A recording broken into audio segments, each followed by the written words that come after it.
Boa noite. Começa agora para as 22 cidades acreanas, mais um Ideias da Aldeia. Eu sou Diogo Soares e no programa de hoje eu vou conversar com o chefe do Departamento de Direito da UFAC, o mestre em História do Brasil, professor Francisco Pereira.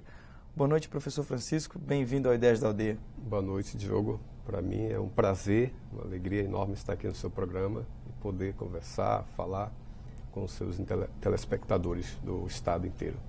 Bacana. Professor, o curso de Direito da UFAC é o curso universitário mais antigo do Acre. Foi fundado em 1964, em 2004 ele completou 40 anos e junto com essas comemorações parece que ele segue num bom ritmo de melhorias, enquanto a maioria dos cursos universitários do Brasil nas universidades públicas sofre com o desmantelamento das instituições públicas de ensino no Brasil. E, atualmente, o curso de Direito da UFAC tem tido uma série de destaques dentro da própria academia, bem como na mídia como um todo. E o último grande ganho do curso de Direito foi o selo de qualidade da OAB, o OAB Recomenda. O que representa esse selo, professor? É uma trajetória aí de mais de 40 anos o curso de Direito, não é? De fato, ele foi implantado em 1964, em março. A primeira turma foi formada em 69, né? A primeira turma do curso de Direito.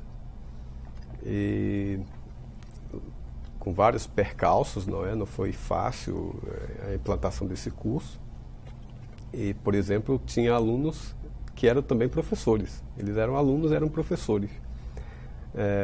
O professor Ari Rodrigues, ele era médico e também professor do curso de Direito. O bispo Dom Jocondo Maria Grotti também era aluno e professor do curso de Direito. E outros, tinha mais um outro que não recordo agora, que também era aluno e professor do curso de Direito. E uma coisa interessante é que esses professores, no primeiro ano, nos primeiros anos primeiro ano do curso, eles trabalharam graciosamente, sem receber um centavo.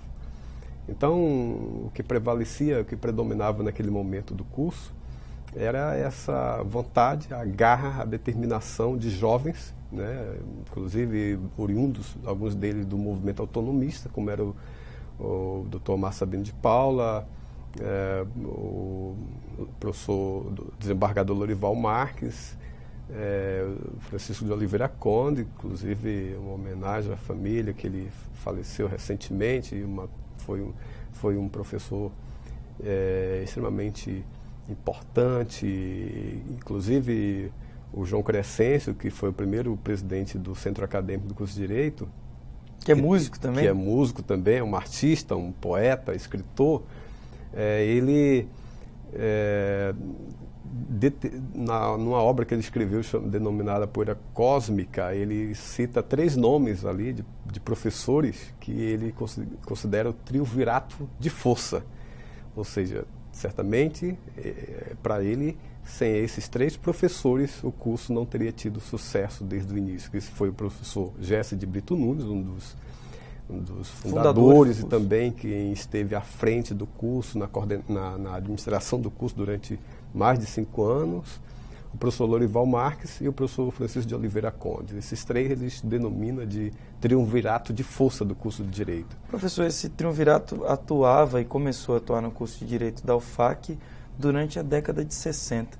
Nesse tempo que corre, da década de 60 até aqui, são 42 anos. Assim, que características acabam envolvendo o curso de Direito até se chegar a esse ponto em que uma instituição como a OAB, que vem regenerando a sua moral e a sua importância no Estado,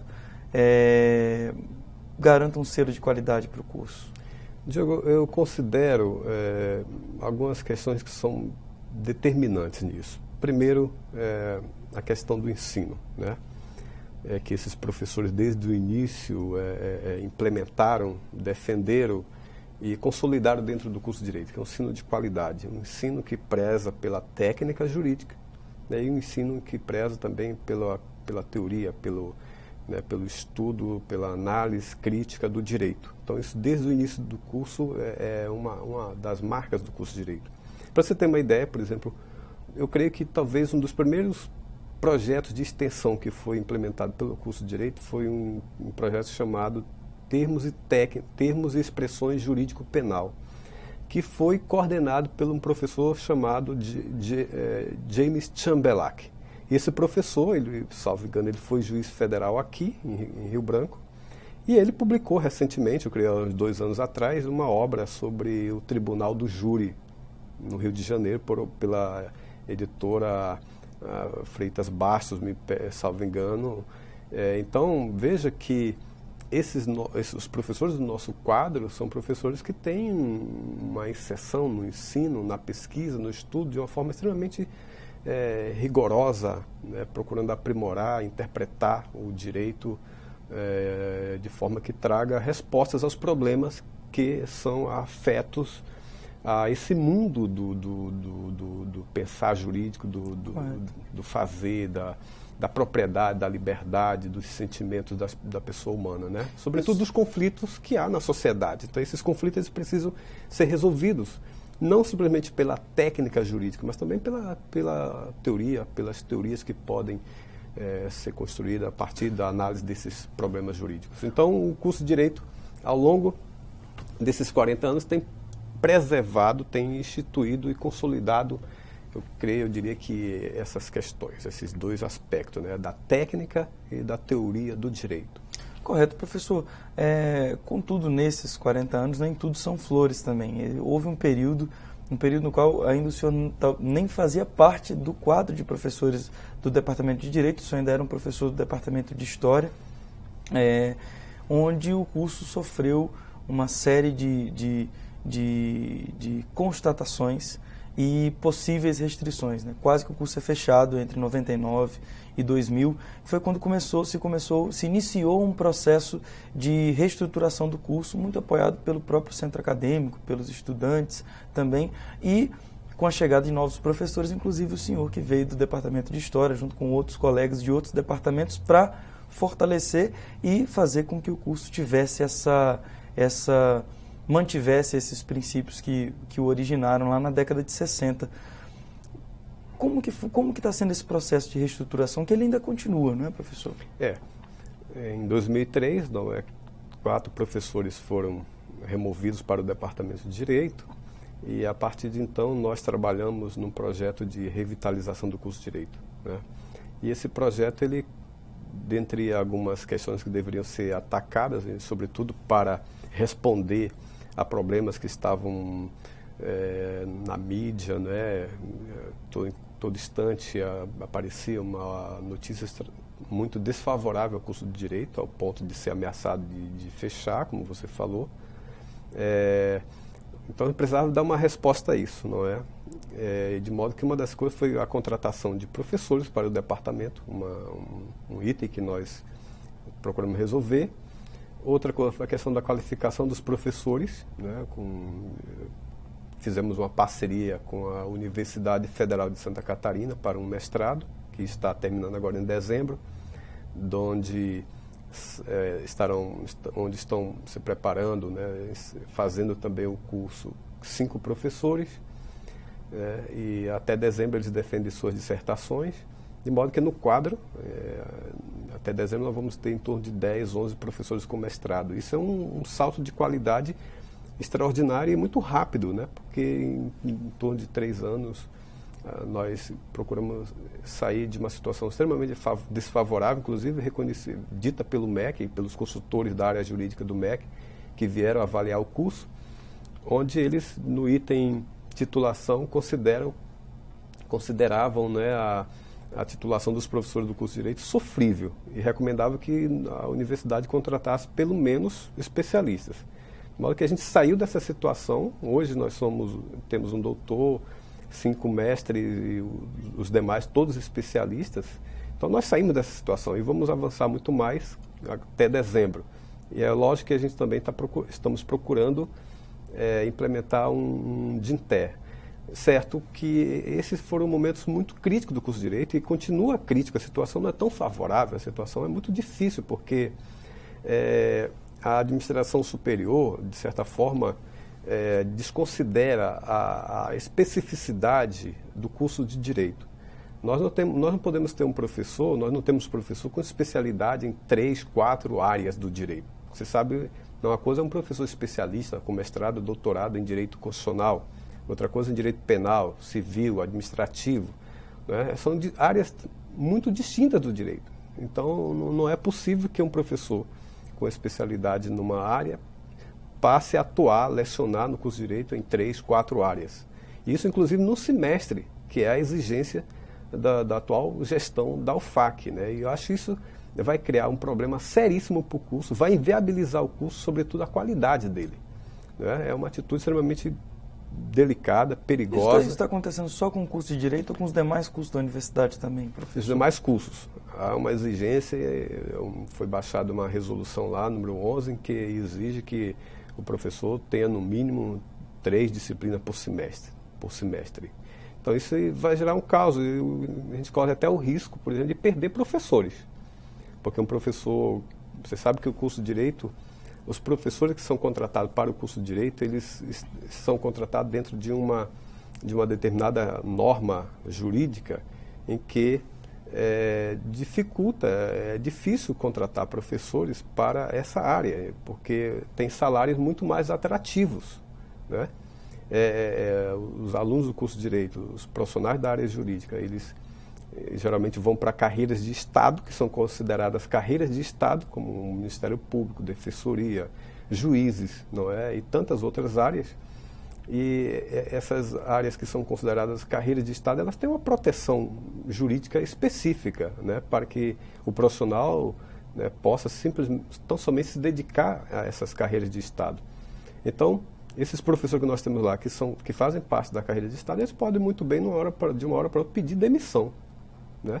Demissão, e é a metade do curso dos professores efetivos. Então a gente corre um risco de perder professor, inclusive de alta qualidade, muita competência, com grande experiência na prática jurídica, como por serem profissionais Existe dentro da universidade algum movimento de contestação a essa resolução, professor?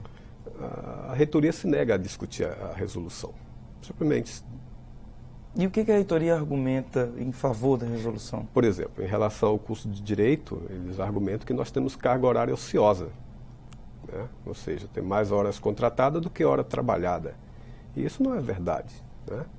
Isso não é verdade. Eles fizeram um cálculo de colocar, por exemplo, um professor de 40 horas, multiplicar por 4 semanas, aí eles encontraram 160 horas por mês que o professor deve trabalhar. Mas veja que esse número é absoluto. 4 semanas trabalhadas, isso está embutido aí. Feriados, sábado e domingo. Quer dizer, esse cálculo que a administração superior apresentou, exigindo de todos os departamentos que seja cumprida uma carga horária a partir desse cálculo, quer dizer, é um número absoluto e equivocado, porque desconsidera o descanso semanal, que é um direito constitucional do trabalhador. Mas no cálculo ele está embutido como um dia trabalhado. E é um equívoco. Então nós estamos apresentando, o Departamento de Direito está apresentando esses cálculos, né, que na verdade, essas 160 horas trabalhadas mês, eles multiplicam por 10 meses e meio, né?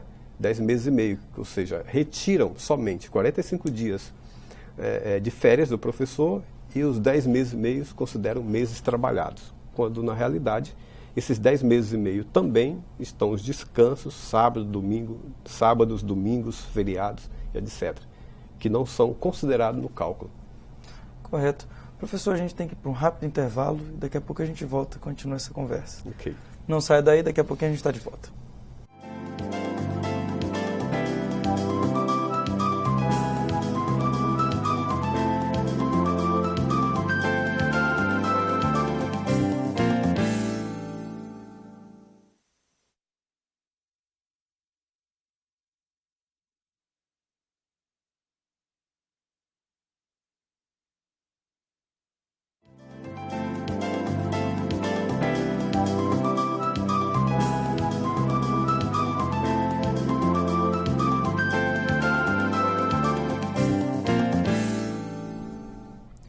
Estamos de volta conversando com o professor Francisco Pereira, ele que é o atual chefe do Departamento de Direito da Universidade Federal do Acre. Professor, no bloco anterior nós falávamos sobre essa resolução número 11 que está estremecendo as administrações em loco da universidade, os departamentos. Mas nem tudo são tensões, existem algumas boas notícias também. Recentemente, a gente até falou no primeiro bloco, ia falar no primeiro bloco, acabou não comentando sobre o selo de qualidade dado pela OAB ao curso de Direito da UFAC, que a OAB recomenda. O que representa esse selo e quais os critérios para que a OAB conceda esse selo de qualidade? A OAB tem há 3 anos, aliás, há 6 anos, eles vêm divulgando, de 3 em 3 anos, os cursos jurídicos, os cursos de direito no país que eles consideram de qualidade, né? Que tem um perfil, que atende um determinado perfil na formação de advogados no país.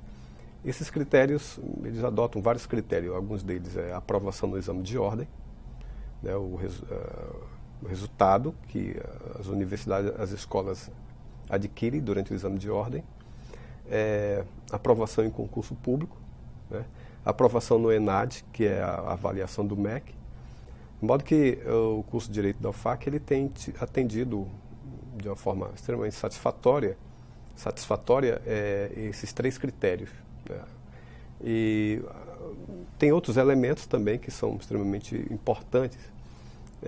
A produção científica do departamento do curso de Direito, que de um lado está as monografias produzidas pelos alunos de alta qualidade e em uma média de 35 monografias defendidas por ano, quer dizer, talvez a maior média dentro da universidade, né? Um ou outro aluno atrasa, mas logo em seguida é defendida a monografia, não há defesa de monografias represadas no curso de Direito.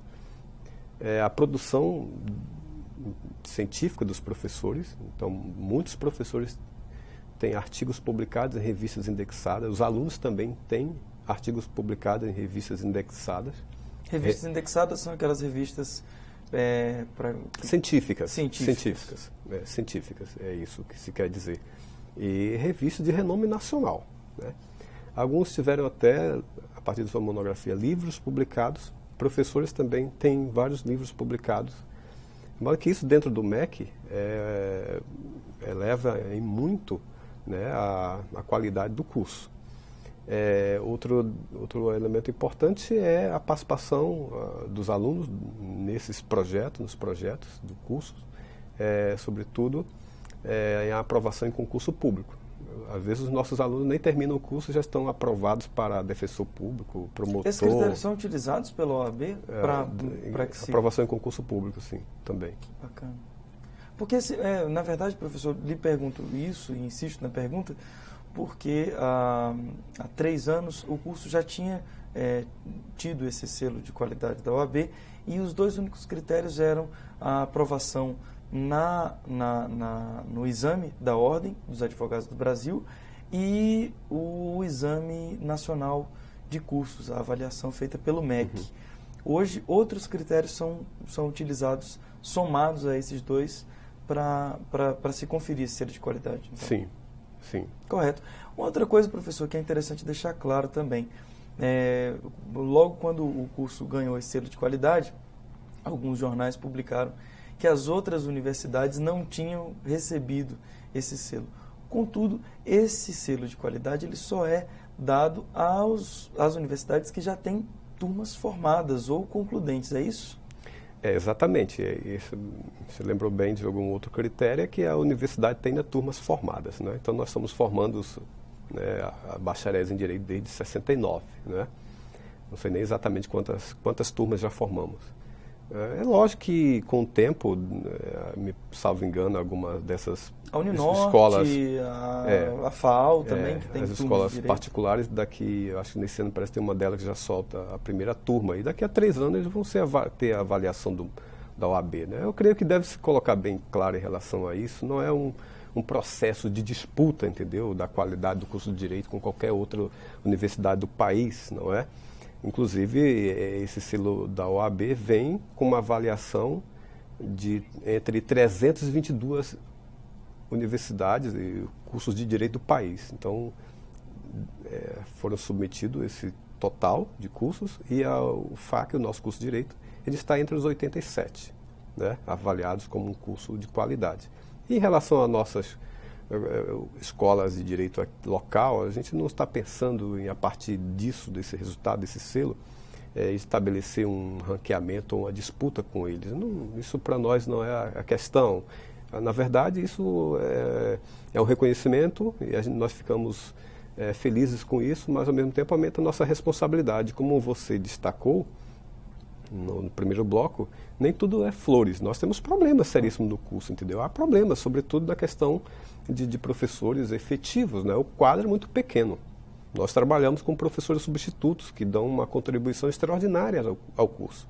São professores que não têm expectativa, possibilidade de se tornarem efetivos, porque a própria universidade, o MEC, aliás, o MEC, a universidade não tem autonomia, não é? Tudo depende do MEC, né? O MEC não libera vaga para a universidade contratar, entendendo? E isso depende do MEC. A universidade não tem autonomia. E se nós perdermos os professores substitutos que nós temos hoje, vai implicar no aumento da carga horária de professores e, ao mesmo tempo, aquela possibilidade deles renunciarem, pedirem demissão e ir embora, entendeu? É um risco muito grande. Então, nós temos, ao mesmo tempo que a gente é reconhecido, ao mesmo tempo que o curso de Direito é reconhecido como um curso bom, de qualidade, né, que atende às exigências do MEC e da própria OAB, aumenta a nossa responsabilidade. Professor, falando em responsabilidade, a instituição dos cursos de Direito no Brasil, em toda a sua história, foi, num primeiro momento, para que se criassem, que se possibilitasse que algumas pessoas tivessem a capacitação para ocupar cargos públicos. Isso também aconteceu aqui no Acre durante a década de 60 e não é à toa que desde a década de 60 grande parte das pessoas que se formam em Direito acabam ocupando cargos públicos, até porque para quem se forma em Direito existe um poder, que é o Poder Judiciário, onde muitos dos cargos há exigência mínima do curso de bacharel em Direito. Isso faz, inclusive, com que muitas pessoas procurem o curso de Direito e também explica a proliferação sem tamanho dos cursos de Direito pelo Brasil. Aqui no Acre também, né, recentemente, com a abertura dos cursos da Uninorte e da FAAL, que hoje trabalham com muitas turmas, se somando aos alunos da UFAC, para ingressar nesse mercado de trabalho, nesse tão pequeno mercado de trabalho aqui no Acre. Agora, um outro fator também que a gente não pode esquecer é a participação social desses cursos, né? A responsabilidade social desses cursos. Recentemente aconteceu agora na UFAC um caso que está sendo muito divulgado na mídia como um todo, que foi a apreensão dos bens da Rádio Livre, filha da Muda. De que forma o curso de Direito tem alguma posição, tem alguma relação com a rádio, professor? Ou com o que acontece? Porque me parece que a administração superior diz uma coisa, as pessoas ligadas à rádio dizem outra, o centro acadêmico ou mesmo o próprio departamento já foi procurado para se envolver nessa questão? Institucionalmente não, né? Eu creio que aí é uma situação em que se deve levar em consideração as competências, não é? A responsabilidade de cada segmento dentro da instituição. Eu sei que na sexta-feira passada o Conselho Universitário aprovou uma moção de repúdio à apreensão dos bens, né, da Rádio Muda. E há, de certa forma, você sabe que o direito ele tem dois posicionamentos, né? E até um terceiro, que é em cima do muro, uma terceira via que não resolve nada, né? Mas tem ou é um híbrido, né? Uma situação híbrida. Mas, na verdade, então, numa situação como essa, você pode tomar uma posição favorável e posição contrária, né? A uma situação como essa, né? De suposta irregularidade do funcionamento de uma rádio. O direito tem essa facilidade de você construir um posicionamento, uma decisão favorável, a que a coisa permaneça como está, ou o contrário, que, como foi as respostas, a notícia que nós temos, que você sabe, está na mídia, é que a posição que foi escolhida foi uma posição contrária o que está, né? Ou seja, mandaram o funcionamento da funcionamento, né? Mas é lógico que a gente pode discutir o curso de Direito, né? Através dos estagiários do curso, eles podem discutir essa situação, esse caso, e até sugerir para os responsáveis pela Rádio Livre, né? Um posicionamento. É certo que tem juízes federais no Brasil que já se posicionaram favorável à continuidade do funcionamento de um aparelho, de uma rádio como essa, desse mesmo tipo. Porque, na verdade, é uma discussão sobre uma rádio pirata, ilegal, entendeu? E isso não está resolvido. De toda forma, o curso pode acabar se envolvendo como um orientador jurídico nessa situação. O curso, através dos seus estagiários, que fazem parte da prática jurídica, eles podem construir uma solução, sem dúvida nenhuma. Essa seria a colaboração do curso de Direito. Correto. Professor, falando em produção, em prática jurídica, o ensino universitário ele é construído sobre 3 pilares ideais: o ensino, a pesquisa e a extensão, né? A prática universitária é construída em cima do ensino, da pesquisa e da extensão. O senhor já falou das atividades de pesquisa que estão acontecendo no curso e também das atividades de ensino relativas à situação dos professores, enfim, o próprio selo do OAB recomenda. E com relação à extensão, alguns projetos interessantes têm sido desenvolvidos, não tem? Pois é, o curso de Direito, por incrível que pareça, ele faz extensão desde quando começou, né? E aí seria interessante fazer uma pesquisa nos arquivos do curso para ver quantos cursos de extensão ele realizou. Eu sei que nos últimos 4 anos, em torno de 16. Desde 2003, quando nós estamos lá, em torno de 16 cursos de extensão, projetos de extensão nós já realizamos no curso de Direito. Isso é muita coisa, sobretudo considerando a carga horária, a disponibilidade de horário dos professores. E todos se envolvendo, né? E um dos últimos, inclusive coordenado por mim, foi um projeto de assistência jurídica comunitária. Era um projeto em que aos sábados, 2 vezes por mês, aos sábados, nós íamos para o bairro Calafate e lá os alunos estagiários do curso, que são altamente preparados, né, treinados, capacitados do ponto de vista da técnica, tanto do ponto de vista da técnica quanto do ponto de vista da teoria, do conhecimento jurídico. Então eles se postavam lá numa escola do bairro e atendiam a comunidade.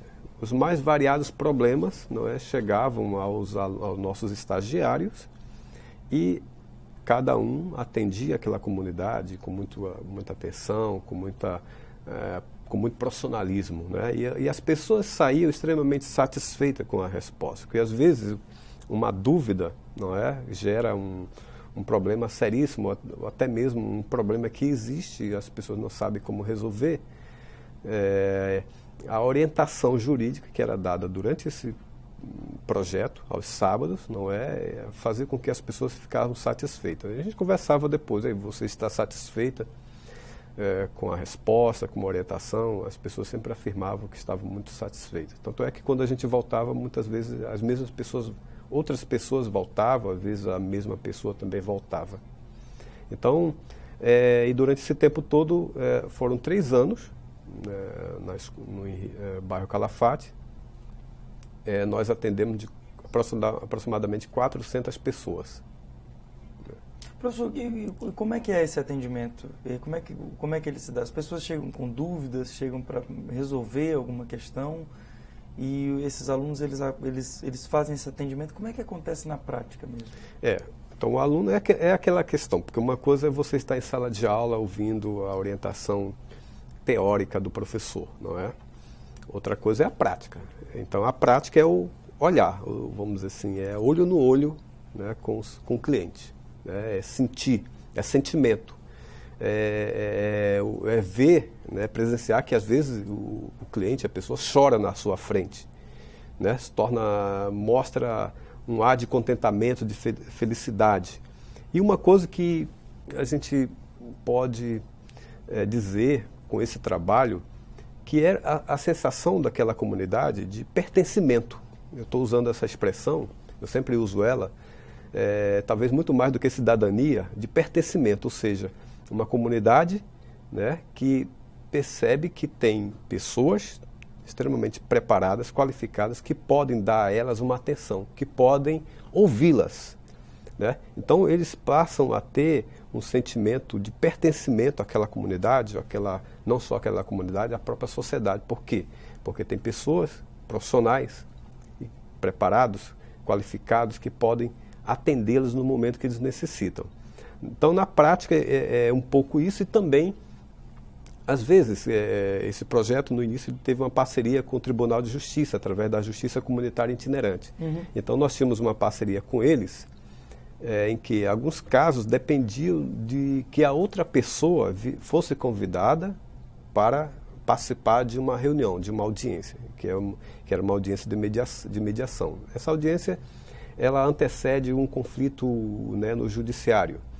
Então, essa pessoa era convidada, era feita uma audiência de mediação e o problema era solucionado. Então, os problemas eram pensão alimentícia, a compra de um objeto, de uma mercadoria, dívida, problema de terra, né?